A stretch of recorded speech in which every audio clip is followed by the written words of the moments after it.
All right, Case-Shiller data is out. Why? Because it's the last Tuesday of the month. We're going to review that and some of the NAR data as well today, National Association of Realtors, to see where home prices are going, what values are at, et cetera, et cetera.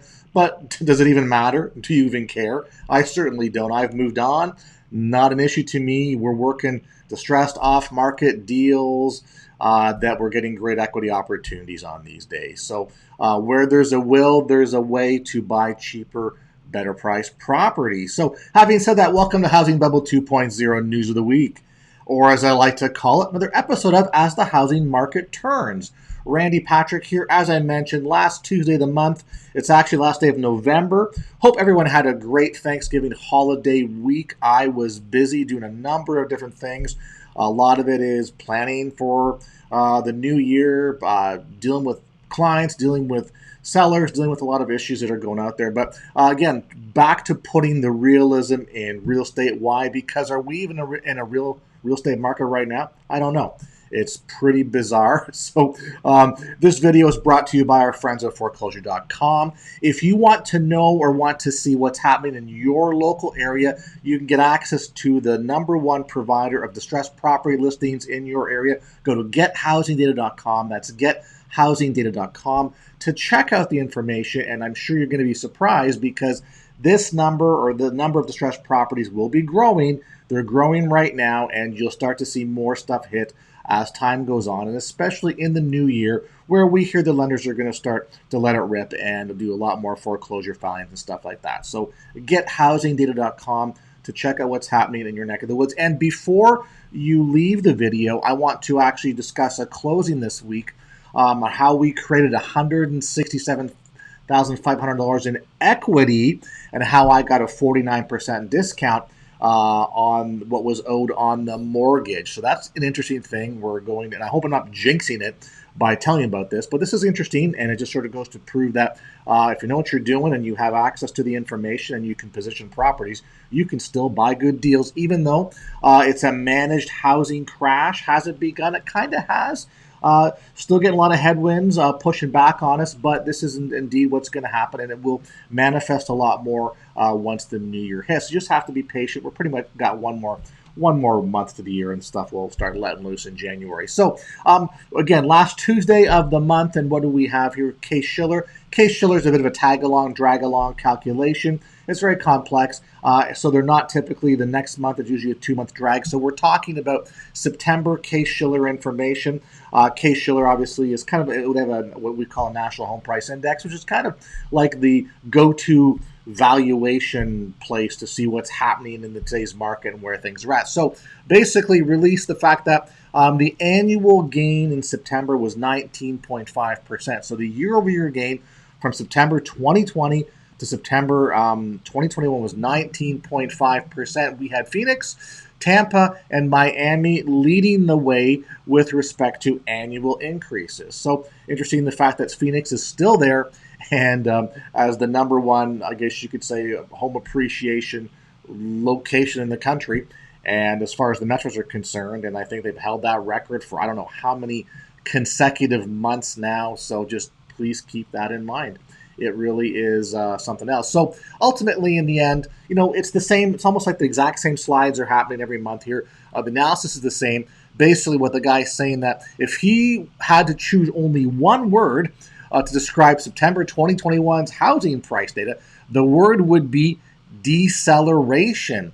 Housing prices continue to show remarkable strength in September, though the pace of price increases declined slightly. So it's still increasing, but the speed at which they're increasing, the pace is slowing down, so therefore it's a deceleration. So it's interesting that you can have an accelerating or an increase in home price that's actually decelerating in speed or value, all right? So again, Phoenix leads the way, Tampa, Miami, we'll go to that in a second. And again, what they basically say is COVID-related, the shift from the urban to the suburban, driving prices up, low mortgage rates, et cetera, et cetera. Nothing rocket science here, nothing to be impressed about. You can see that this is the sort of, supporting data. You can see that, the right hand of the chart here, the right side of it shows a pretty exponential growth in home price appreciation over the past really year to 2 years. That's something else. So again, are we in a bubble? Of course, we're in a bubble.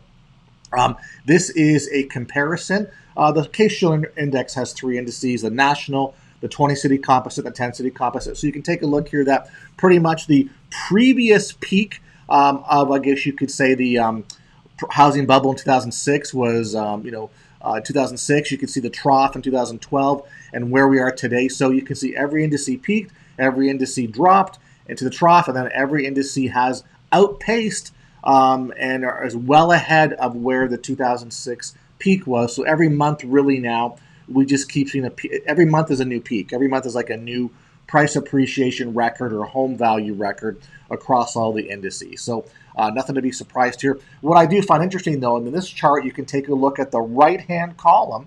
Okay, it gives you your national 20-city and 10-city, I guess you could say, percentage growth from the previous peak, which was in 2006. So you can see that where we're at today from a national perspective, we are 46.9%, almost 47% greater on the appreciation or value-wise where we were from 2006. That's a pretty big number.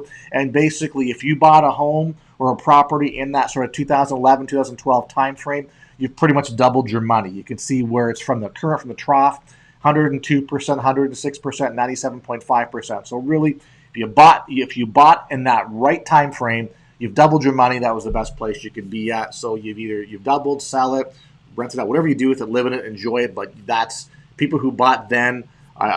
Whether they had crystal balls or just got lucky, who knows? But that's where the money is in that time frame. So pretty kind of cool. I guess kind of cool if you think about it, right? So anyway, that's what's going on with Case-Shiller. If you want to get involved in the cities, let me read them off right here. So Atlanta, 21.2%. These are year-over-year annual increases in home price appreciation. Boston, 16.8%. Charlotte, 22.4%. Chicago, 11.8%. Cleveland, 14.1%. Dallas, 25.0%. Denver, 21.2%. Detroit, 15.2%. So you even know, like, locations like Detroit are even doing double-digit home appreciation right now. You know the market is kind of out of control, right? Las Vegas, 24.7%. LA, 18.3%. Miami, 25.2%. Minneapolis, 12.8%. New York, 15.8%. Phoenix, 33.1%. So big-time numbers in Phoenix. Portland, 18.2%. San Diego, 25.0%. San Fran, 23.3%. Tampa, 27.7%. And Washington, 13.7%. So your leaders are Phoenix, 13.3%. Tampa, 27.7%, where I'm at. And I believe it was Miami at 25.2%. So Florida cities are sort of, I guess you could say increasing at a pretty high rate and pace. Why we have people moving down here all the time now. Everything's increasing. Rental prices are going up. Property prices are going up. A lot of stuff happening. People want to be here in Florida for a number of reasons. I'm sure you're all aware of that. So once we get through this, we're going to do the NAR stuff. But first of all, if you're not already subscribed to my channel, if you could do me the great honor and smash that subscribe button, join the channel, subscribe. I'd really appreciate that. Help it grow. Help me to keep incentivized to put these videos out. And if you think you're a subscriber, could you please double check and resubscribe? The reason being, I tend to lose more subscribers than I gain. I pretty much plateau all the time. So I know more people are watching the videos than what they tell me and what the subscriber count says. So please, if you could subscribe, that would really be very appreciated. Thank you. Okay, let's take a look at NAR now. So basically, we've got all like 19.5% year-over-year appreciation on the Case-Shiller side. So on the 22nd of November, NAR, which is the National Association of Realtors, they released their, I guess you could say, their existing home sales report is what it's called for the previous month, which would have been October. So we basically have a few slides to go through here. So ultimately, they have the existing home sales at the seasonally adjusted annual rate. So at the pace of the last month, if you adjust that for the year, we're going to do about 6.3 million properties will be sold for 2021. That's the SAR on that. Next slide is the median price. So median price, we're at 53.9 thousand. So $353,900 is the median price point for a home. You can see that that's down a little bit from a couple months ago, but it's popped up a slight bit. So a slight amount. So really, it's pretty strong. This is an existing home right now. Median price, median is right in the middle. So the number of half the homes are less, half the prices are more, the median is right in the middle. The average is going to be a bit higher than that. As well, when you start taking a look at where what's actually happening and where this where the activity is going on, you're going to be you'll see why the number is always increasing now, just because the mix of homes that are being sold have changed. So we look at the existing price point, median price point, year over year change. We went up a little bit from the previous month. So the median price point was up 13.1% for October 21 compared to October 2020. So again, double digits all around here. But the existing home sales percent change year over year. So we can see that basically the past 3 months we've actually been in the negative on the existing home sales, and that's just sales volume. That's not price point. That's number of homes sold. We're down 5.8% from this time last year, just because low inventory, not as many homes are being sold. So price point goes up, competition, lack of available options, but the overall number of homes drops. You can see that once July hit, we saw a significant drop from April, May, and June. July, almost evened out at equal at sort of break even, and we've actually lost sales momentum the past 3 months. So again, that really boils down to a lot of things that are happening in the marketplace. A lot of it could be related to buyer fatigue, from what I'm hearing as well too, but also inventories, competition out there is driving people away from the market. So Realtor Confidence Index survey, this basically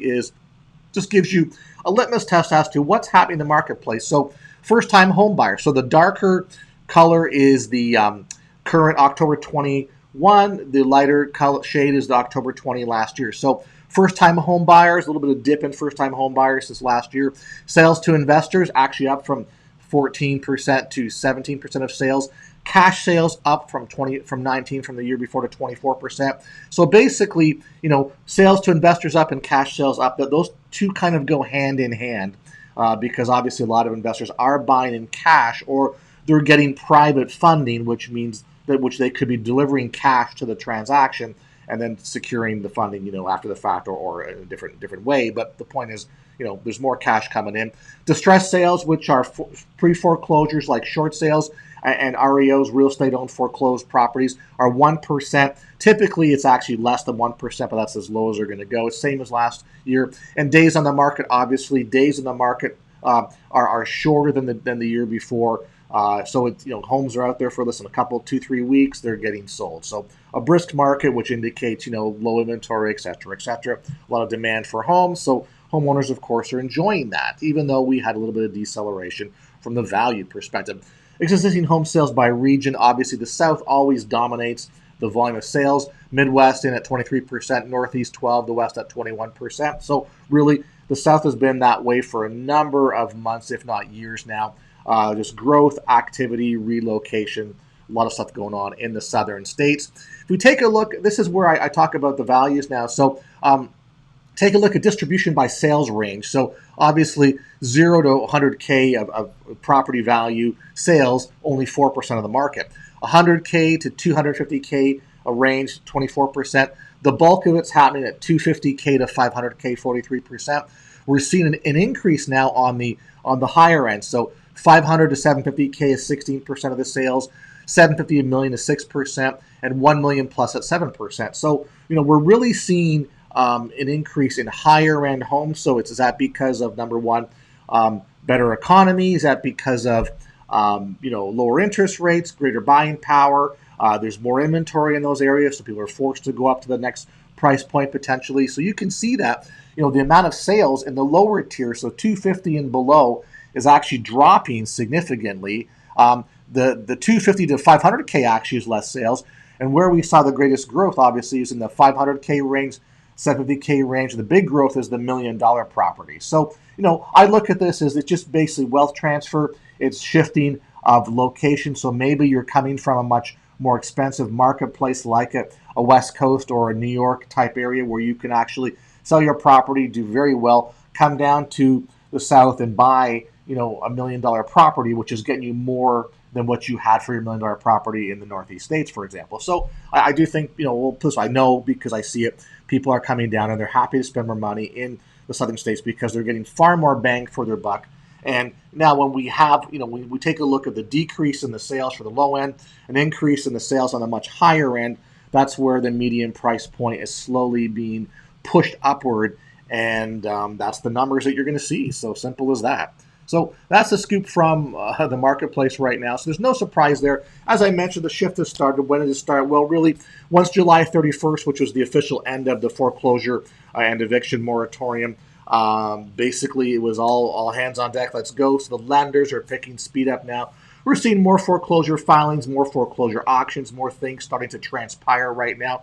A lot more evictions taking place too. So a lot of things are happening right now. The market will start to normalize. Everyone I speak with is getting ready for this. More and more are taking notice of this. So if you're not looking at these opportunities right now, or preparing, or wrapping your head around what's going to happen in the future, you need to do that. Because we're going to see two separate markets. We're going to have the media, the housing narrative on, we're going to see double-digit appreciation. Everything is good. But underneath, behind the scenes, it's wealth transfer, and there's a lot more distressed property that will become available. But it's not going to be available at market surface levels where you can just call your realtor up and say, I want to buy that property for 50% on the dollar. It's not going to work that way. So that's where education is important to understand how to handle the upcoming market and the opportunities, because everybody will be jumping on this. They're starting to right now. So what I wanted to speak to, I always show you a slide. This happens to be the most recent information that I have from my area, which is the Tampa Bay Metro MSA, Metropolitan Service Area. So you take a look at single-family homes and the median price point. So on this chart, you see that the traditional home sale, which is a normal everyday sale, the median price point for single-family homes in our area was $348,151. Okay, that's basically increased 22% from a year ago. Okay, so that's good numbers if you're selling your home here in Tampa. Well, obviously the foreclosure REO side, only 9 were sold out of that 4,400, and they came in a median of 153,000, which is pretty low. And the short sale side, which is what I like to focus on, only 8 were sold, but the median price came in at 227,500 for the area. So really, there's not. I mean, the sample size is small, but you got to take a look at it and going, well, listen, it's a small percentage of the overall single-family market.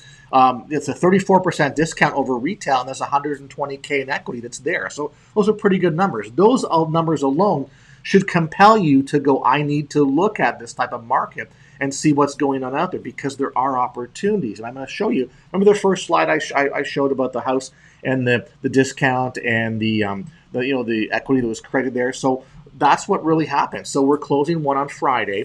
And again, I hope I don't jinx it, but everything is kind of set right now. The total owed on the property, this was a home facing foreclosure, was $337 and change. Well, we were able to, let's say me, a client of mine, and me doing the work to position this, we're able to purchase it for $172,500. All right. The ARV for the home, now ARV is after repair value, so I'll call it market value, is about $340,000, which I think is a pretty fair price. Zillow, and again, it's up to you whether you can believe the Zillow algorithm anymore or not. That's another discussion. But I'm just saying, if you look at Zillow, the Zillow range is from 331 to 373, with their middle range, their Zestimate being $352,000, which isn't too far off the ARV that I had figured out in the for that area. So now the ARV really is, if it's a home that's an average, it's been repaired, et cetera, that's what the home is going to bring. Now this home does need some work to it, but the point though is that when you take a look at what we were able to do with this, because we have a system and I know what I'm doing, is that we created, we bought it for $167,000 and change off of what was totally owed. So the payoff was $337 and change. We were able to get it for $172,500. Okay, so that's a pretty good number. The discount, which is what was owed to what was purchased, was almost 50%, $49,000. That's, sorry, not $49,000, 49%. A lot bigger discount than $49,000. So it was 49%. So all I'm trying to say to you is that, look, this can happen out there. And what my sort of perspective is here, that I like to sort of, listen to what the narrative is going on and what is being said and told, and sort of go, well, that's not what I found out, or this is how we can debunk that. So a lot of the big narrative for, the next foreclosure wave, the forbearances that are all coming due and people are exiting forbearance programs, the narrative is people will just sell as they have so much equity. Okay, well, the property that we're closing on this week you're not going to pay $370,000 because it's there. Any normal person would go, needs some work, and I can't do that. So we create the equity with what I do, and we make it a much better deal for either a homeowner, an investor, whatever you want to do with it. It doesn't matter to me. So the point, though, is that the narrative is there's tons of equity. That's how we're going to solve the problem. There won't be foreclosures. There won't be stress. There won't be carnage. There won't be a housing bubble burst or a correction or whatever. So you can believe what you want. All right. And I think that I'm doing less videos these days. Why? Because I'm busier. All right. I don't even care what Case-Shiller or NAR says anymore because I know where the real numbers are at, and because I follow that and I know what we can do. So this is an example, and this is a deal that we actually got our hands on in middle of September. And here we are. We're closing on this at the end of November. Well, basically the 1st of December. But the point is, this wasn't a 6-month or a year process for a short sale. Listen, let's be clear here. When you do a short sale, guess what? What you hear is, you never hear a good story about a short sale. They're always horror stories or bad experiences. Well, we got this one done pretty quick, and we were able to manage it and do what we needed to do to drive price point down to make it an effective deal for the purchaser here. So there's a ton of equity. They can rehab it and sell on the open market and do well. They can improve it and make it a rental property and do well. So there's multiple options here. The reason being, you look for these properties, they're not on market. Your real estate agent isn't going to find this for you. So if you go and call your agent up and say, I just saw Randy talking about how he was able to get something, why can't you do that for me? They're not going to, because they're going to look at what's available on the MLS, multiple listing service, for short sales, and there's none out there because it's not being mined. They don't just appear. Guys like me have to go get them and procure them to make them opportunities, thus the work, the effort, the cost, the whole bit. So that's the difference. So that's why I try to tell people going, hey, listen, you want to get in this business because this is where it's going to be at. This is where we're going to buy properties. And there's so many exit strategies with this. So you live in it, flip it to a hedge fund who will pay top dollar for it, fix and flip it to the retail buyer, make it a rental, make it a Airbnb, short-term, whatever you want to do. The options are there, guys. So anyway, just the point here, we're going to start talking more about this, and I'll delve into this maybe as a case study going forward, but I just want to show you that this is what's going to happen right now. And if those numbers don't excite you, then honestly, I don't know what will or is. So having said that, are we in a housing bubble? Everybody agrees that we're in a housing bubble. What we disagree upon, or what we don't know, is how it's all going to play out. It's not going to play out like 2008 when things burst and stuff crashes and all the chaos that goes on here. It's going to be a controlled landing. It's going to be a controlled chaos. But again, the point is, if you know where to look and you know what to do, you know how to handle these things, you can drive value down and you can still purchase a really good property at a really good price. But you just have to have the tools and the wherewithal and the knowledge to do that. That's all. So anyway, reach out to me if you guys want. So once again, thank you for the views. Thank you for the likes, comments. Please share the video with your family and friends. If you're not a subscriber, please subscribe. If you want more information, give me a shout. Reach out to me. I'm building stuff for the new year. I'm doing stuff right now.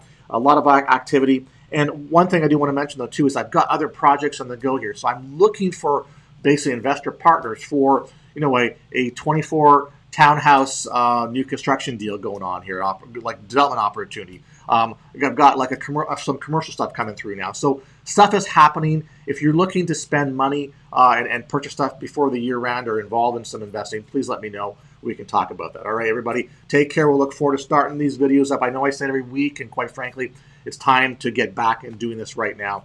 Again, thank you, and we'll talk to you soon.